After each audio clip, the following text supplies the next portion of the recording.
Hello and welcome, guys, gals, and my non-binary pals. You're here just in time for The Vocal Minority with Nick and Steve. Thanks for joining the resistance, and remember, the revolution will not be televised. However, it will be podcast on today's show. How many more knuckle draggers can you fit at a UFC event? Well, just ask Trump's cabinet. They were all there. And the latest doctor reports on Donald Trump's health. He stood against the wall and they measured and put a little line once again. What were those measurements? All this and so much more on today's episode of The Vocal Minority with Nick and Steve. Now get your glove on and get ready to catch some serious shit. Take it away, boys. Catch on to that shit, dude. We're about to lay some serious stuff down. The Vocal Minority with Nick and Steve back at it again. Yeah. Hey, what do you know? We keep coming back like a boomerang, and we're here for fun. Unlike a boomerang, no sexy accents here, though. Unless you are an Australian woman, then we do have an accent. So are we sexy to them? I think we are. I don't know if it works that way. I will say, let's throw another shrimp on the barbie. If there are any sexy Australians listening, we're willing to go to the land down under. Yes, we are, and we'll do it multiple times and stay there longer than most. That's right. Hey, welcome to the show. You can find our website. It's thevocalminority.net. You can find our social medias. Should I tell them where to find it or just let them find it? No, let's not. Let's create a little map here. Go to any of them and type in The Vocal Minority, and you'll find us. You'll also maybe find a Canadian hockey show, but forget those guys. We're the American Vocal Minority, and we're the originators, by the way. Thieves, goddammit. Thieves. That's right. I tell you. I mean, I love Canada. I'm not against Canada, but I'm against you guys, all right? There you go. YouTube, Instagram, TikTok, well, it's a thing. We're on Reddit and the others. Facebook, I don't know. Oh, Blue Sky. Blue Sky, dude. Yep. You treat Blue Sky like such a bastard stepchild. Well, it's the newest in the family. It's top of mind awareness. Maybe they should be doing more branding and marketing out there. Oh, that's fair. That's fair. We also have a comment line. You can call us at 844-40-A-VOCAL if you agree. If you disagree with what we have to say, if you just want to talk about us in a negative or positive way, you can do that there, and we'll play it on the show. Yeah, why do we always assume it's negative? I mean, perhaps because we get a lot of that. Is it always that way? Not always, but I guess, you know what, it sticks out. Like, if you have a great date, all right, with a woman, then you think like, oh, I had a really good date. But if you have a bad date for the next couple of weeks, you're like, God, man, what the hell happened? That negative stuff just sticks in your craw more. Probably feeds into your insecurities. No, it's fair. I finished Chris Hayes' book, The Call of the Siren, or The Siren's Call, or something. First book I finished in many, many years. So congratulations on that. Round of applause, ladies and gentlemen. He's not making that up. I'm not. I have so much more education and knowledge in my brain now. I'm so smart because of it. You're becoming superhuman. Yes. One of the things he talked about was that negativity, he was talking about attention spans and social media, and that for him, and that research shows that 100 people could say you're great and it will mean next to nothing to you, but one person says you're bad and it just like a flaming arrow just shoots you in the head and sticks there. Yeah, it is. It's a thorn in your side. They say the same thing about your thoughts. Is like it takes like 100 compliments to erase one negative thought about yourself in your head. That ratio is not a good thing. So for the most part, I just try and stay off the comments. Or even I've been doing this lately because we've been getting a lot more comments, is I'll scroll, and if I see something bad, I'll read the first few words. And if I know it's garbage, then I just scroll by and don't finish reading it. The funny thing is as you're well aware, we've both become very busy of late with our various projects in our home studios. I have not been reading comments really anywhere because I don't have the time. I am so busy creating content and posting it, then moving to the next project that like Sunday morning, I finally got to read some comments, but even then I was just like, I don't have time for this. And now this comment's 5 days old, like screw it. Yeah. How's that treating you mentally? I think it's a combination. I think I've adjusted a little on my own as to not getting so riled up or to need to reply to everything on all of these different things I'm doing. But also just not reading them has certainly probably been a helpful thing. Do you have FOMO? FOMO? Like a fear of missing out, like on what it says, or No, because usually it's just some mega moron that I'm sick of arguing with. They're all the same. So that's fair. Yeah, and like we were just saying, I read the positive ones here and there. It's like, of course we're good. Of course we're right. Now, get to the dissent. Yeah, it's not to say that like I'm not up for some constructive criticism, but like when it starts out like, I'm just going to use the word because this is what I see. Like, who's that fat retard? Like I don't need to read the rest of it. Like that's not constructive criticism. Like, who's this fat retard? He is so smart and right. I think he's. It never goes that way, does it? No, never ends that way. Yeah. And I will say, too, an interesting thing, like in therapy recently, we've been talking about the difference between being assertive and being aggressive. And that, assertive is standing up for yourself, but not in a aggressive kind of way, which I tend to be in our comment sections because it's a bunch of bigoted morons arguing with me. But both with our stuff and some of these other projects I'm working on, there's been a few people where I assertively reply, politely, defend me, defend us.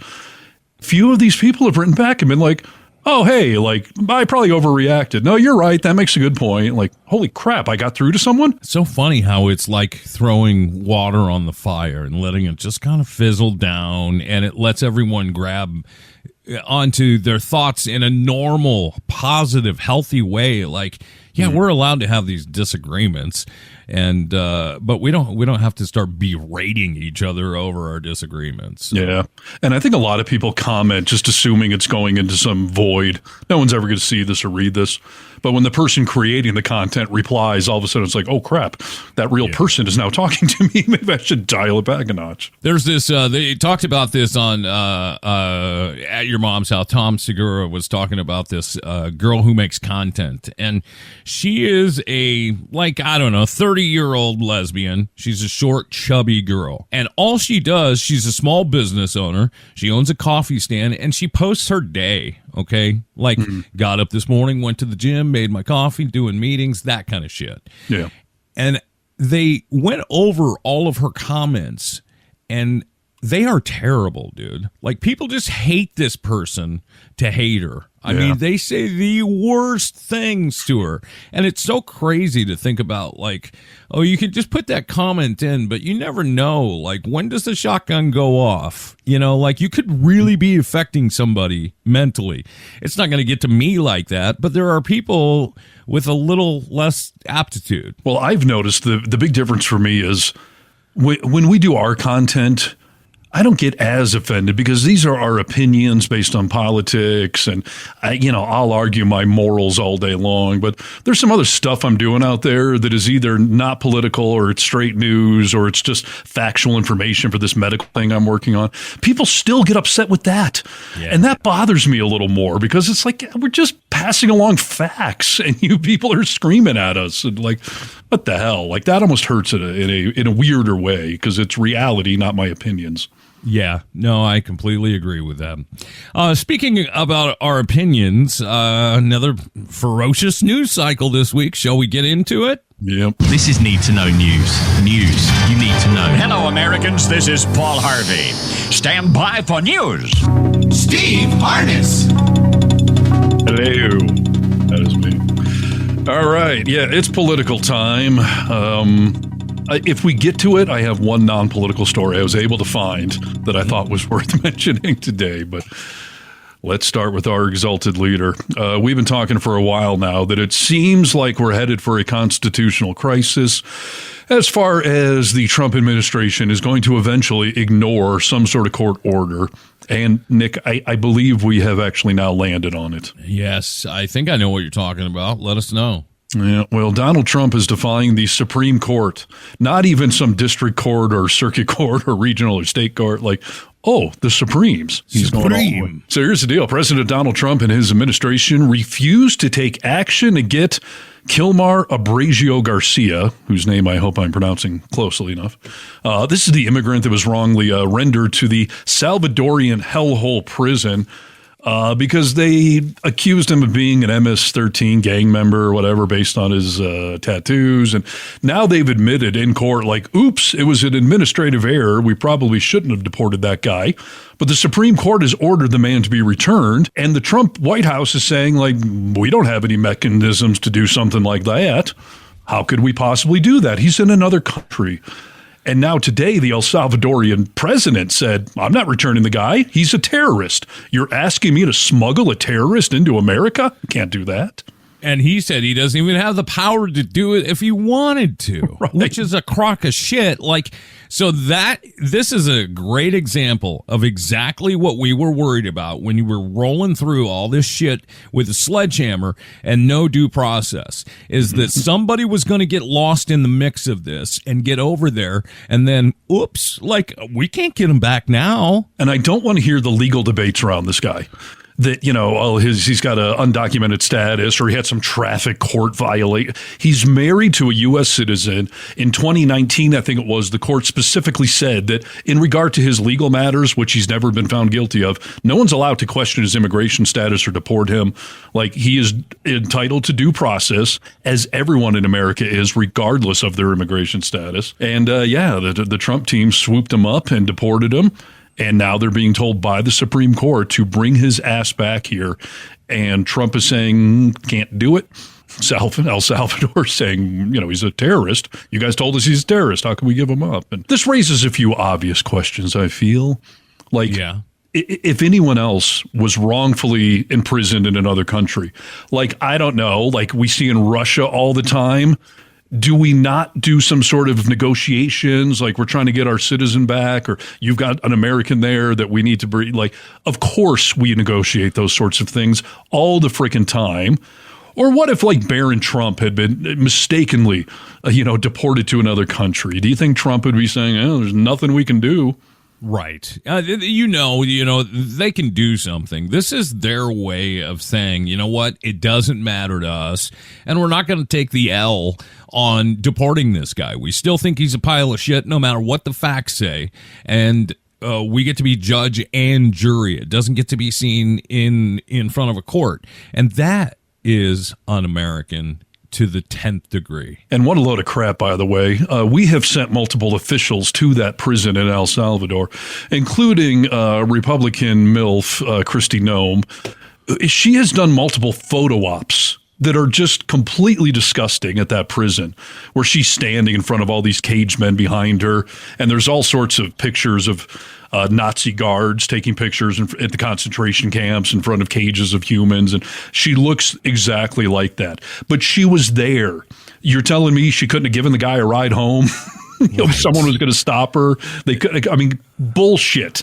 And we're paying millions to El Salvador right now. I'm extremely sure if we tied that money to, we need that one guy back, that of course they would find a way to make this happen. Of course, dude. I mean, we're willing to go to Greenland and say, we will take you by force if necessary, but you can't go to them and say, we made an error, we need that one back. Like, you can do it. And I want to make the point, too. Do you remember Abu Ghraib? Mm-hmm. Oh, yeah. Everyone was so sickened, as well as they should have been, by these military people that were from the USA, belittling all of these so-called terrorists, right? And this is nothing different with Kristi Noem standing in front of all these people, belittling, there's people in there that are innocent, and she's, with shotguns and machine guns and taking all these pictures. She's a bag of trash, and no one is saying, like, what the hell is she doing over there? I mean, there are some, but not the right people, not the people in charge that should be saying, no, dude, have a little decorum, have a little class, have a little respect. That's not the USA.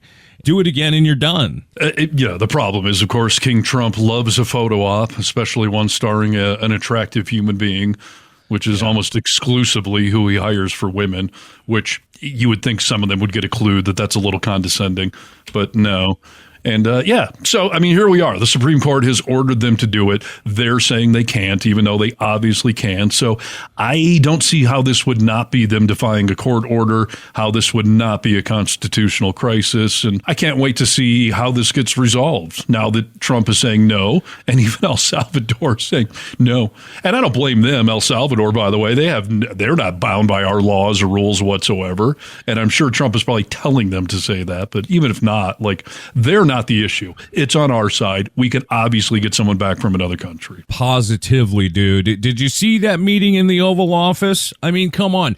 Zelensky was being disrespectful. This El Salvadorian president is sitting there. He's talking. He's smiling. He's giggling while Trump tells him these people are trash, like the media and everything. And then what's the Nazi Stephen Miller stands up and talks. Then Marco Rubio talks and is like, we have no obligation to get this guy back. Like, this is completely disrespectful and crazy. It is an Oval Office full of meatballs, dude. Yeah, no obligation. We're the ones that cause this problem, but somehow no obligation.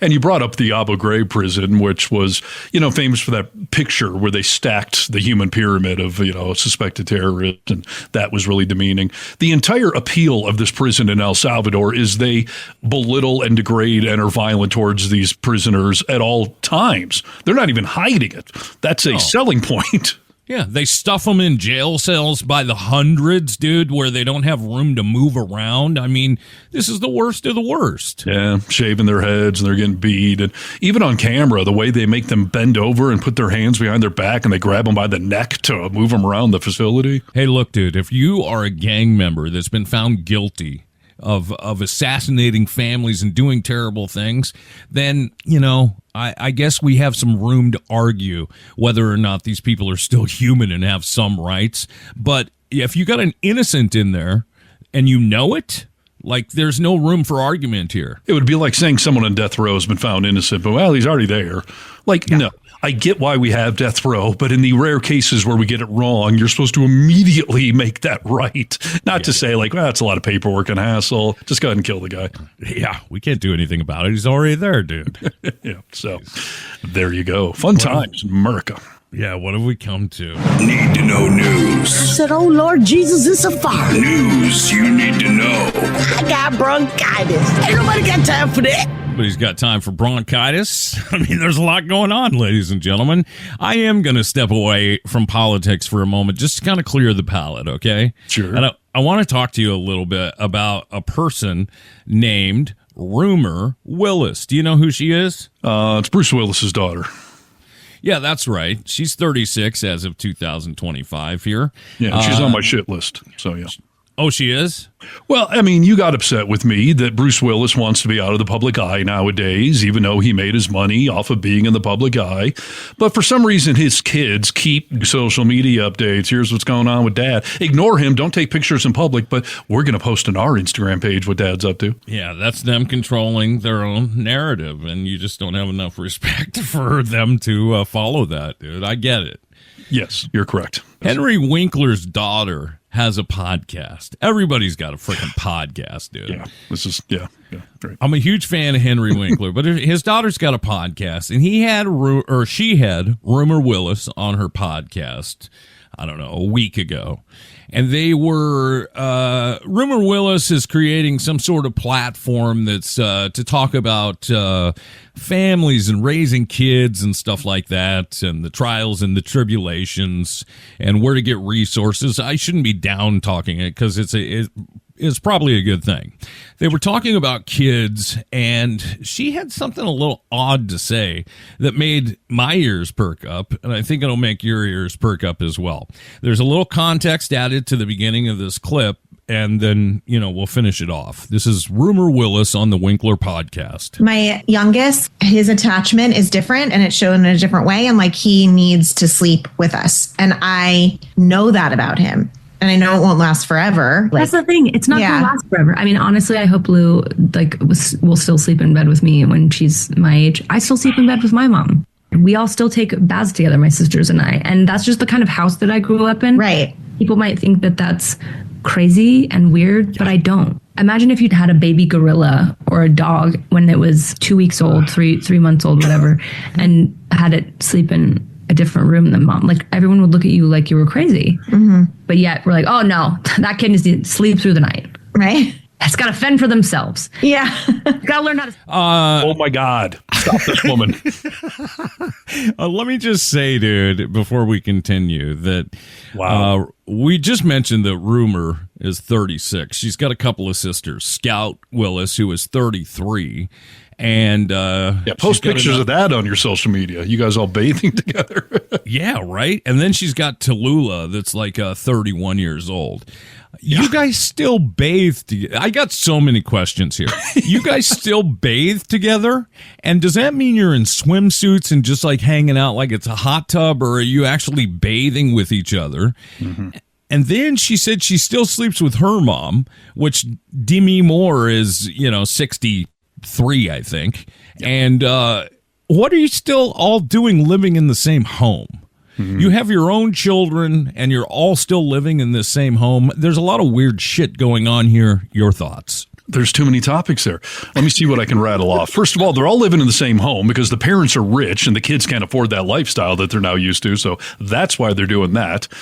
Nudity in a family is the only thing in that whole tangent that I will give them any slack on, because every family, I have realized, has a different definition of what is appropriate nudity. Some parents fully nude, walking around the house in front of the kids. Kids are nude, like they're okay with that, and that is fine. I leave that up to individual families. Does not mean you're taking a frickin' bath or a shower together. That's completely different.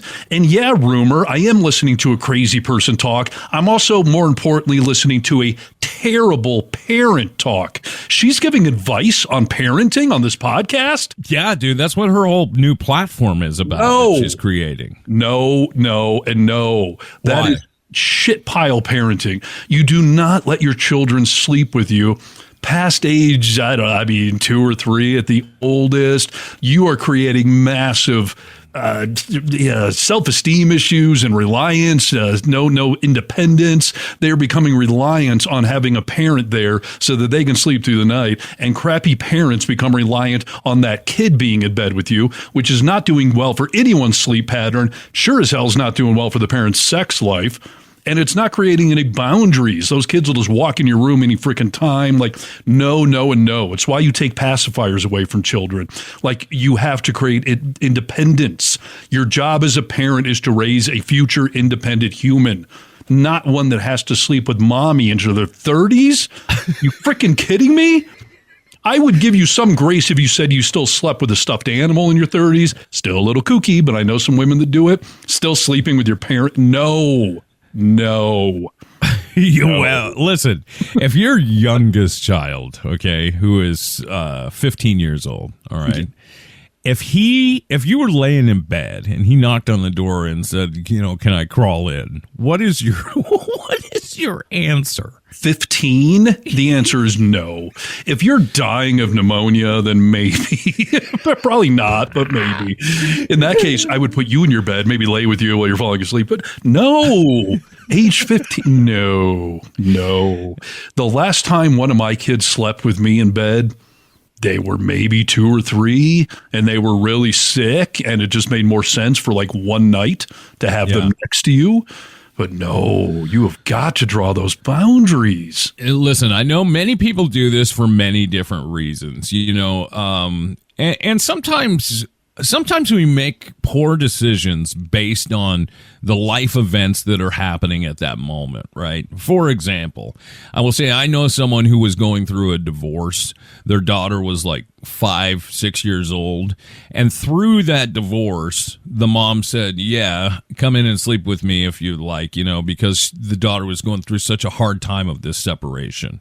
Mm-hmm. Well, it did not end up well because that child wanted to keep sleeping in that bed, and then had, it was a bitch to tear that Band-Aid off and say, you got to go back in your bed. Uh-huh. So I understand sometimes people making some judgment errors based on, what's happening in life. Sometimes it could be too much. But I don't think this is a good idea. And the fact that she says, I still sleep with my mom, and she's 36 years old, I can't imagine sleeping with my mother. Now, I will say this. I've stayed in a hotel before where I've been like traveling, and we've gone to a hotel, and mom and I stayed the night in a king bed, okay? Sure. Out of necessity. Yeah. That's completely different. Completely different. So it's not an ick thing. It is. You're going to have your kids grow up exactly like you are. And she said that's how we grew up. Now, the question is, though, if she wants to give this advice and there must be people taking it and listening and agreeing, is it wrong because we disagree with it? Yes. It's also wrong because professional therapists and psychologists disagree with it. It's also wrong because you're raising the kind of kids that will keep sleeping with their parents, living under the roof, and never be an independent, self-sufficient human being. Yeah. It is messed up on every level. And yeah, you're messing with your sex life and your sleeping habits. And I would be willing to bet that the person in the example you just gave, when they first got divorced, on some level wanted that kid in bed with them. And 100%. You're right. So that's bad parenting too, when you're putting yourself like, I really want my kid. Like, good God, if there's been some new tragedy, a death in the family, the first week of divorce, dad's gone now and the house is empty, like, okay, a few nights, maybe a week, but then you have got to draw a line and cut that off. You're supposed to be raising independent kids, not codependent ones. Now, what about hot, chubby, little nubile 30-year-olds taking baths together? Okay. I wonder, dude, what is going on with that? Because in my head, something so wrong seems so right. But is it healthy to bathe with your siblings? Don't let your porn search fantasies interfere with your judgment on this. I get that on some manly level, there's some, lesbian incest fantasy going on there, but I don't think there's anything healthy about that whatsoever. I mean, no, just no. You got to have a very bold belief to be on a podcast and come out and say, like, my sisters and I still bathe together, and say it like we still go grocery shopping together, Right. She is living a delusional, isolated lifestyle that to her, it's normal. Like someone that grows up in a cult, they think that's normal too. So the fact that she has a platform, a podcast, if even one parent is listening to that and taking it to heart, like that is doing a disservice to all of society. Yeah, I would be willing to bet that most people are like, okay, maybe I'm a very kind person. I'm not going to judge you in an ick, like what the F is wrong with you way, but I am going to notate in my mind that, that's not right. That's most people, I think, would say that. Yeah, I'm going to judge you on every level, from ick to co-parenting to everything else. So okay. Stop it. No, no, and no. And, by the way, like the first kid, I understand some of these habits may be hard. You're a new parent. It may be easier to have the kids sleep with you at first, and then you don't realize you've gone too far with it. The pacifier, we waited way too long with Neo. Neo was like 4 or something. Like Neo remembers getting that pacifier taken away. That was bad for us. We were rookie parents and we didn't know better. We did significantly better on the second. But by age 10, if Neo still had a pacifier, let alone 15 or 20, like what point do you wake up and realize you were doing a massive disservice? That's negligence, Unless they're really into raves, dude, and then you just raised a rave champion, dude. Yeah, a bunch of hottie rave chicks with their pacifiers taking baths with their sisters. Like that's fun on OnlyFans, but not on the therapist couch. It's bad. Not in real life. All right, you've heard it from psychiatrist Stefan. This is Need to Know News. News you need to know. Hi, Stephen. This is Clem Fandango. Can you hear me? I can hear you. Are you bathing with your siblings right now, Clem? Boy. Okay. To reference back to the first story we talked about. So the Trump administration deporting people to El Salvador. And I know some mega types that are just cheering for this. High five. Like these people deserve it. They're in our country illegally. Whatever happens to them, they deserve, right? Yeah. But it's not going to happen to you and me. We're Americans. We're not getting deported to El Salvador. So who gives a crap? We're white Americans, dude. Come on. Right. Here's the problem. Trump says he's all for sending U.S. citizens to El Salvador. Now, is it so funny? Yeah, because you know what? If you stop and think about it for a minute, like, usually when we think of criminals, we think of premeditated crime. And most of the time, it is not premeditated crime, right? It happens on the fly. Something happens. And you know what? This could be your uncle. This could be your dad, your mom, or whatever, that somehow gets into a bad situation that changes their life forever. And oopsie, you can't visit now because they're in El Salvador. I can't conceive anything from domestic terrorism to being a serial killer, anything that justifies deporting me, an American, to a foreign country to intentionally be tortured in a Salvadorian hellhole? What the hell is that about? It is the most un-American thing you can possibly think of, right? Yes. And how are you getting due process if you're in El Salvador? How are you filing appeals? How are you having your lawyer come and talk to you? I mean, this is why a bunch of these ICE arrests, we covered one a few weeks ago. A woman was arrested at the Southern California border because she was a Canadian. She was sent to a prison in Arizona, and they are doing this all over the country intentionally because they want to take you out of your hometown where your family is, where your lawyer is probably based at. If you got a lawyer in Seattle, they don't have a license to practice in Texas. So that's why they're doing this. And that particular Canadian woman who had done nothing wrong sat in poor conditions for a couple of weeks until she was even allowed to talk to somebody, dude. Right. So if you're in El Salvador, how are you getting access to your attorneys, your family? How does anyone visit you? I mean, this is insanely un-American. Yet President Donald Trump has not only said it once, he's now doubled down today on recording day on his hope to illegally send U.S. citizens to a brutal prison in El Salvador, telling reporters that he's, quote, all for it. He said, if they're criminals and if they hit people with baseball bats over the head, that happened to be 90 years old. And if they rape an 87-year-old woman in Brooklyn, yeah, that includes them. He's all for it. Why didn't he send the attacker of Paul Pelosi over to a domestic or foreign prison then, Well, I mean, that's just funny. It happened to a lib.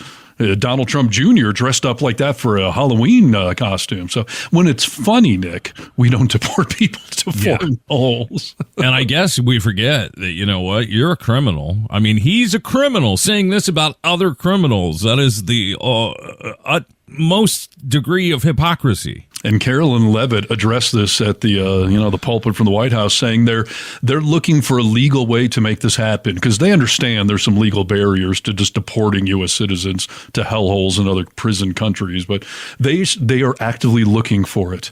And she said, when we find that option, we will do it. Not if, when. You can't be American and think that's okay. You can't love the Constitution and think that is okay. That is, like I said, it's the most un-American thing you could ever think of, that you would deport those people. I think about a Jeffrey Dahmer, and I give very little shit about what happens to him as a person.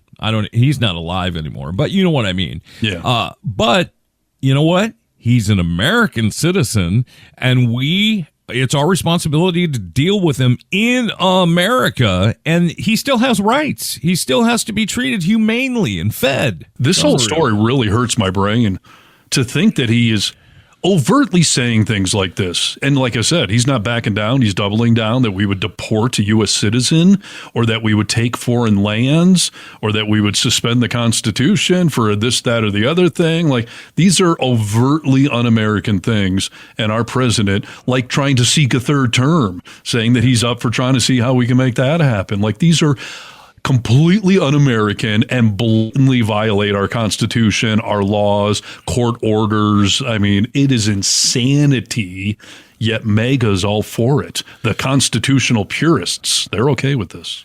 A lot of people are saying, Steve, a lot of people are saying that we would just, the MAGA crowd wants to get rid of the judiciary.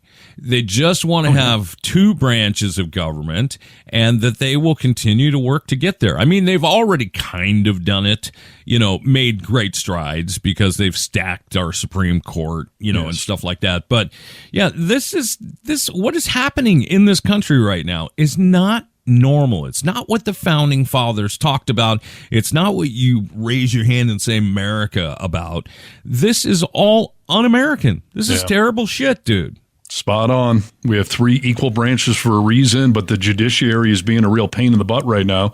So, yeah, let's just get rid of them. And let's suspend due process, even if you're an American citizen.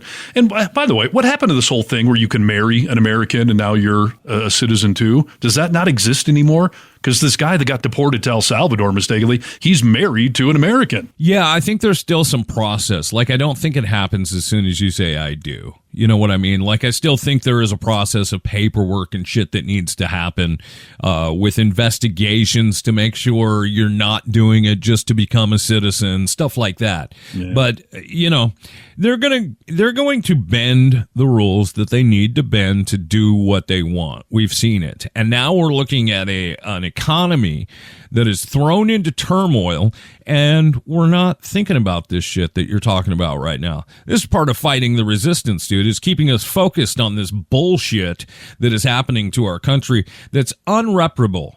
Yeah. Well, the good news is that's what we're here for.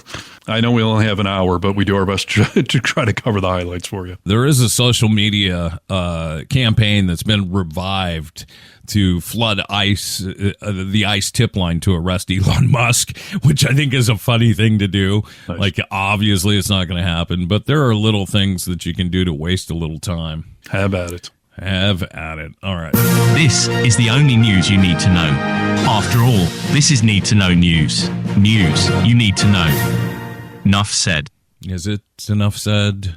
Let's talk a little bit about Trump and some of the people that I'm trying to understand in my mind that are leaning into, we'll never get anywhere if we don't have conversations with these people. Okay? Mm-hmm. Because it is a battle in my head. On one level, that makes sense to me.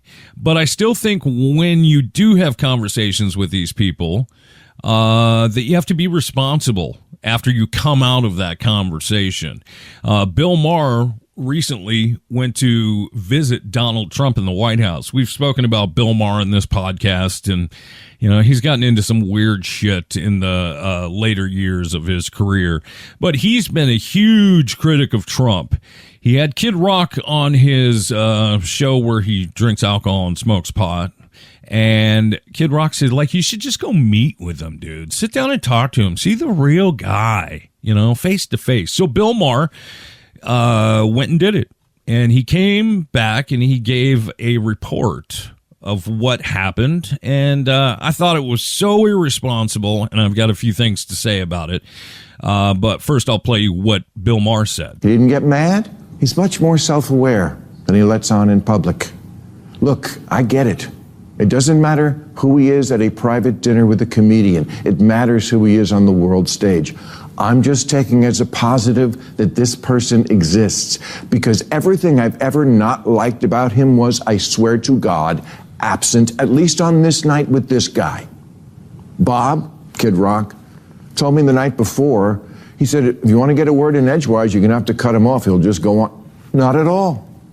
I've had so many conversations with prominent people who are much less connected, people who don't look you in the eye, people who don't really listen because they just want to get to their next thing, people whose response to things you say just doesn't track, like, what? None of that with him. And he mostly steered the conversation to, what do you think about this? I know, your mind is blown, so's mine. There were so many moments when I hit him with a joke or contradicted something, and no problem. At dinner, he was asking me about the nuclear situation in Iran in a very genuine, hey, I think you're a smart guy, I want your opinion sort of way. And I said, well, obviously you're privy to things about it, I'm not, but for what it's worth, I thought the Obama deal was worth letting play out because we made Iran destroy 98% of the uranium, and they were 15 years away from a bomb. And then I said to him, but we got rid of that. You got rid of that. He didn't get mad or call me a left-wing lunatic. He took it in. This is so irresponsible on so many freaking levels. I mean, I kept the first part of that clip on there because he talked about the important side of Donald Trump is what we see in our government on a daily basis. It's the only side that matters, what the world sees, not what he may be like behind closed doors when he's clearly trying to manipulate a comedian and liberal spokesperson. This was a complete political stunt. He was trying to manipulate Bill Maher into liking him. No one said Donald Trump didn't have several masks, right? Like, he can manipulate. He's done it with women. He's done it with family. Hell, he's real good at it, dude. He's manipulated all you poor people into thinking that he's going to come and save you. He's a great manipulator. Yes. I'll give him credit for that. But yes, Steve, you are correct in the fact that the only mask that Donald Trump wears is the one that runs our country. And the one that is getting us into turmoil with countries around the world and ruining our country right here on our homeland. Listen, pedophiles and serial killers can come off nice too, because they got to get you in the van somehow. You know what I mean? So, yeah, for Maher to say, like, gee, behind closed doors, he was actually a really nice guy. Like, Bill, do you not see on any level that he's clearly trying to manipulate you? And I'm glad Maher acknowledged that it really doesn't matter. Like, what he does publicly is really all that matters. And yeah, of course that's true. It was a slight acknowledgement, and you're giving him too much credit, because I've seen him talking about this on the other side of his meeting, and this is the lines of bullshit that he's feeding about what a tempered, concerned ear that Trump had, and he didn't say crazy shit. And the more that you spread that out into the community, the more you are going to ruin our country yourself, because there are people that are going to say, oh, that's interesting. You know, he's a tempered guy. He's not as bad. This guy is the worst thing that has ever happened to our country. Right. And that's not debatable, by the way, whether, you like his policies or not. It's the worst thing that's ever happened to our country for several reasons. So when you speak about Ted Bundy and you talk about how charming he is and how funny and witty he is, all that's doing is putting another girl in his car to get raped and murdered tonight. Yeah. Listen, I'm sure Bill Cosby was awesome to hang out with as he was waiting for the roofie to kick in. I'm sure he was funny and personable and all that, but he's still going to rape you. And that is what Trump is going to do to all of us metaphorically. Some of you, literally, but metaphorically for the rest of us. Yeah. And the line in there where he asks Bill Maher about the Iranian nuclear stuff. Yeah. This is everything that is wrong with Trump. The president should not be asking comedians or rock stars or anyone their freaking opinions on any of this stuff. No, I mean, this is too serious of shit. That's what we're doing. We mentioned in the open today that there were a bunch of knuckle draggers at UFC 313 this weekend. If you saw the cameras on UFC, you would go down the line. Cash Patel is there. Kristi Noem is there, giving like devil horns and stuff like that. This whole event has become just a dick suck for the Trump administration. They're sitting front row. And these are the things that happen when you talk to a person like Bill Maher about an Iranian deal. Yeah. Listen, I've historically had a lot of respect for Bill Maher, but he's gone off the deep end since COVID, and he had a great chance to try to hold, some accountability to power, to try to turn the screws, to try to bring up all these issues. But to hear how easily he was swooning over Trump and that he didn't do any of this stuff, I mean, that's really disappointing. And it does show like that Shane Gillis thing of, do you think your dad was always Republican and MAGA? He was probably young and hip one time. The older you get, though, the more you start to become, conservative and early onset conservatism, I think he called it, when, you find your dad watching a World War II history drama or whatever. Like, this is what's happened with Bill Maher in real time, which is the name of his show on HBO. We have all watched his slow descent into old man on the porchness. Completely. I think it's really dangerous, first of all, but then, I go back to thinking like Gavin Newsom sitting down talking to people like Steve Bannon and having these conversations. Like, once you have the conversation and you still disagree on so many things, do you just walk away and say, oh, that's another human being with a beating heart, but we still disagree? Is that the goal of it? Because Trump listened to nothing that Bill Maher had to say. I know that he gave you his ear and he nodded and smiled, but there was nothing that he took in and, said like, oh, maybe I do need to make some changes. Like, Bill Maher's right, So what do we get out of these conversations, dude? It's a great question. I mean, you would think Bill would be smart enough to know that if Trump isn't acting like Trump, that he must be doing that for a reason. And not only do we know his public persona so well, but we've heard multiple stories of celebrities that have had private dinners with Trump where he just rambles the entire time about Trump. That's why Kid Rock warned Bill Maher that that's who the guy is. So the fact that that's not who Bill Maher sat down with is basically by definition proving that he was putting up a front. He was playing you, Bill. Completely. And just think about this, dude. The best of all people are not above or past code switching. Like, we act different in different situations when it is necessary. Everyone does it. Everyone's done it at some point in time. And there's no way in hell that this meeting did anything except hurt the ideas that smart people have about Donald Trump. Yeah. Shame on you, Bill Maher. No, it elevated Trump to some people. It de-elevated Bill Maher to a whole bunch of his fan base. And, I'm not opposed to having the conversations. What Gavin Newsom is doing on his podcast with Steve Bannon or Charlie Kirk or whatever, I get the concept. Let's sit down and let's talk. But if you actually listen to any of that podcast, like Gavin Newsom is pushing back. They're doing it publicly, not behind closed doors. And after the interview was over, Gavin Newsom does not run around with the microphone saying how lovely Steve Bannon was. He may say we had a civil conversation, but we disagree on this, we disagreed on this, I held him accountable to this, and I put the entire conversation out there for you to hear for yourself. Unedited. You're right. That's exactly the difference between the two. So, yeah, can we learn something from some of these conversations? Yes. But closed-door meetings like this, I don't know what you were promised, Bill Maher. I mean, you were promised maybe that Trump's not going to come after you because you talk shit about him. It'll be really interesting to see how Bill Maher acts beyond this point. I mean, Trump famously sued Bill Maher years ago. That became a whole spectacle because Bill Maher made a challenge on air when Trump was challenging Obama's, lineage and the birth certificate and all that crap. Bill Maher made a bet to Trump that I'll give you $1 million if you can prove your dad wasn't an orangutan.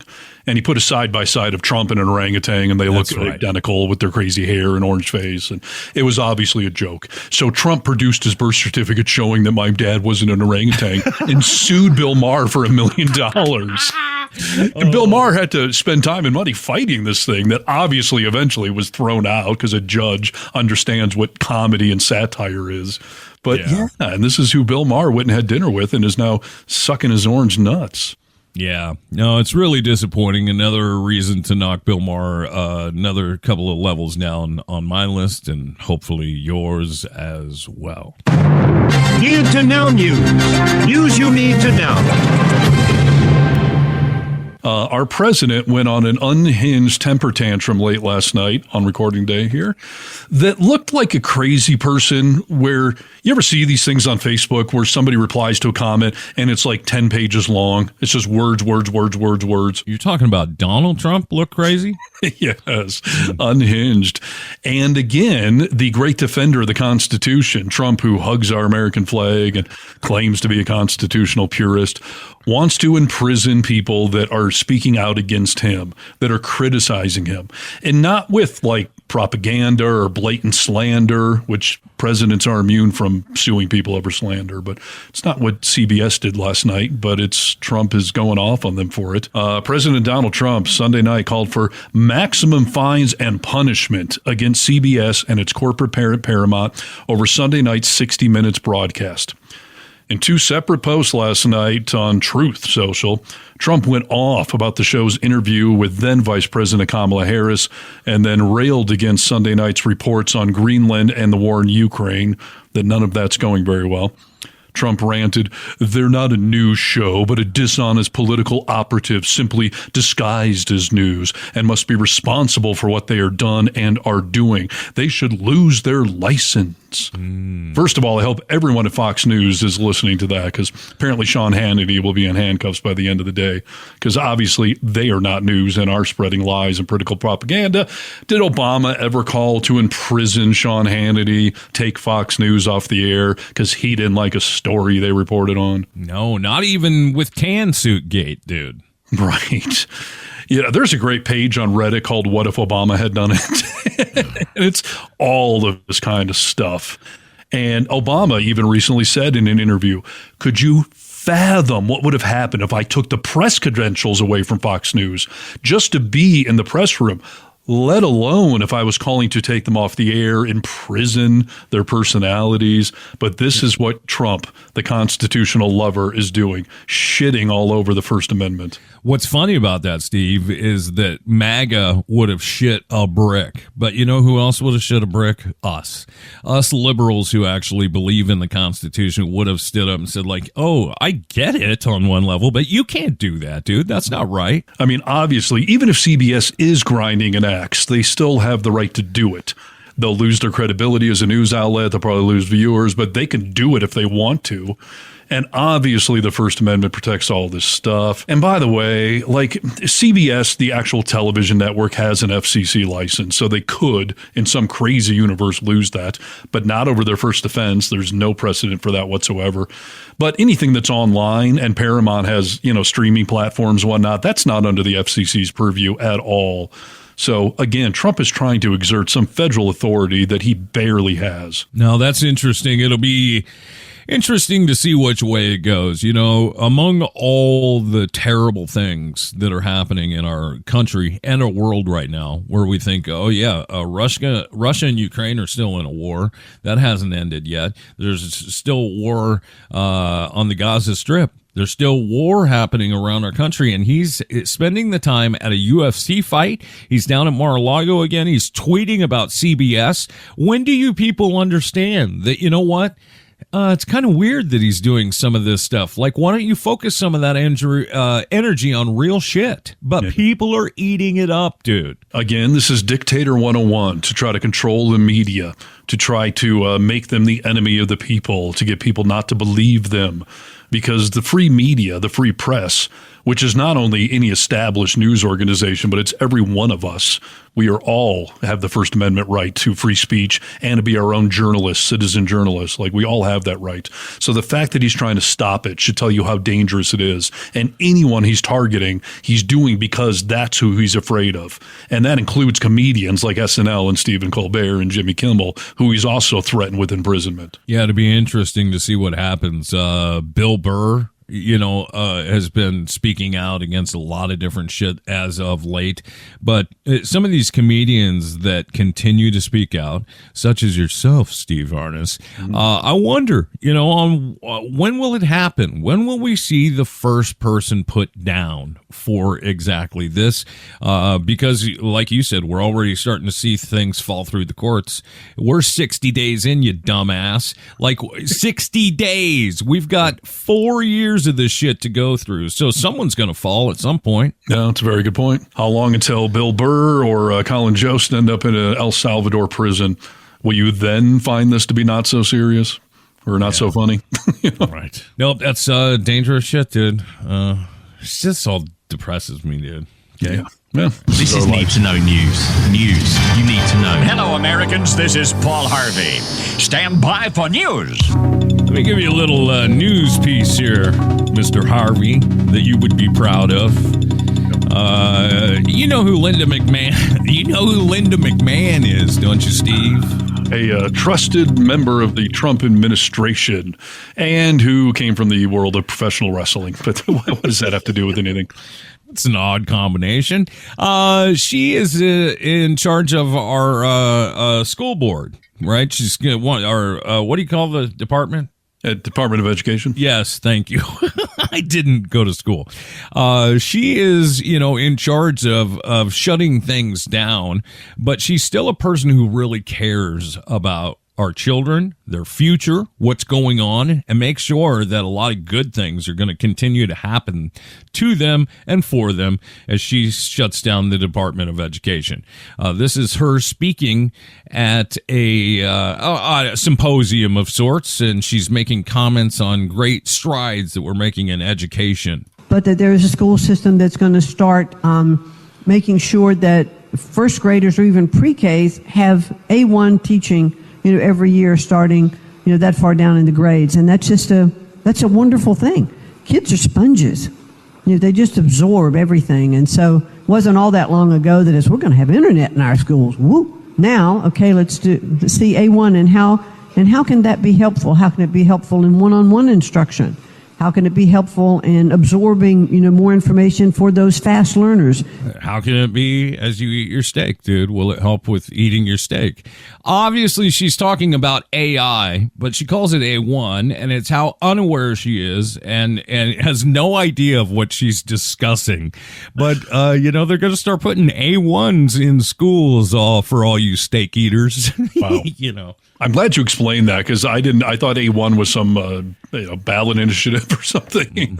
No. A1. So she's reading off a script and doesn't know the difference between an I and a number one. This is the person in charge of education. Doesn't know the difference between a letter and a number.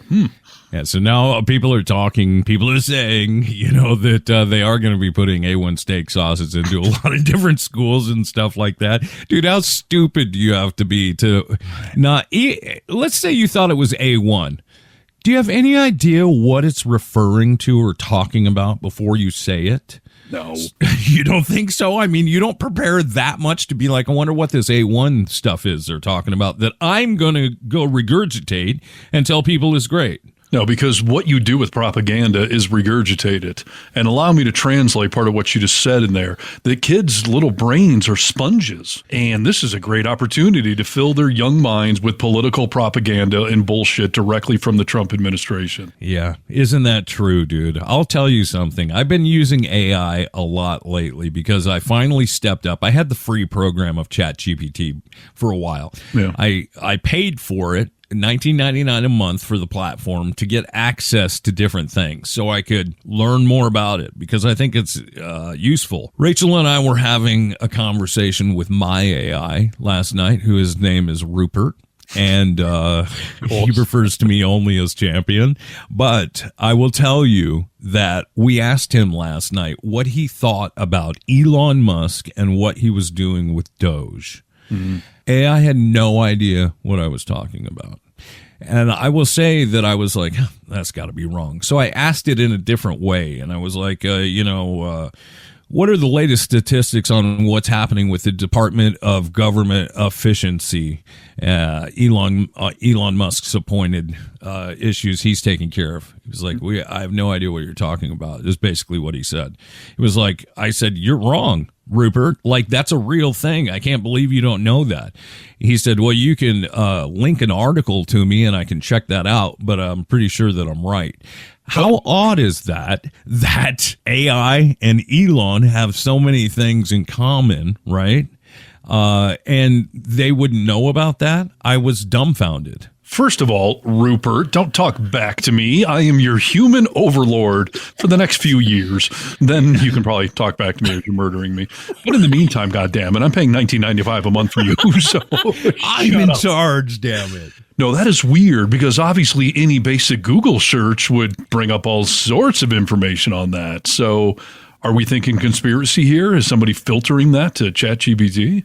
It's odd, dude, because, I mean, we had probably a 20-minute conversation with Rupert last night, talking to him about our upcoming trip to Greece, asking him about, all different things, and there wasn't anything that he couldn't answer. And when I brought up Doge and then spelled it out for him and double-checked like he was like, I have no idea what you're talking about. And even then, I linked NPR article for Rupert to read, and the stuff from that article is all he could cite. Wow. There's something weird there, right? This reminds me of like one of those movies when someone knows the feds are listening in and they're like, I don't know what you're talking about. Like, they're listening. So please, this is all news to me. Like, that sounds like what Rupert's doing to you. Like, I do not know this, Doge. I will not acknowledge that. And you should shut the hell up. Wink, wink.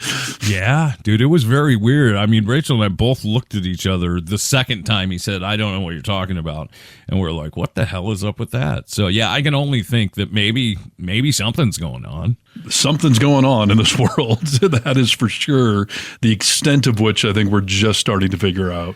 So, yeah, fun stuff with AI. Good times. Good times and great oldies. Thanks for joining the podcast today.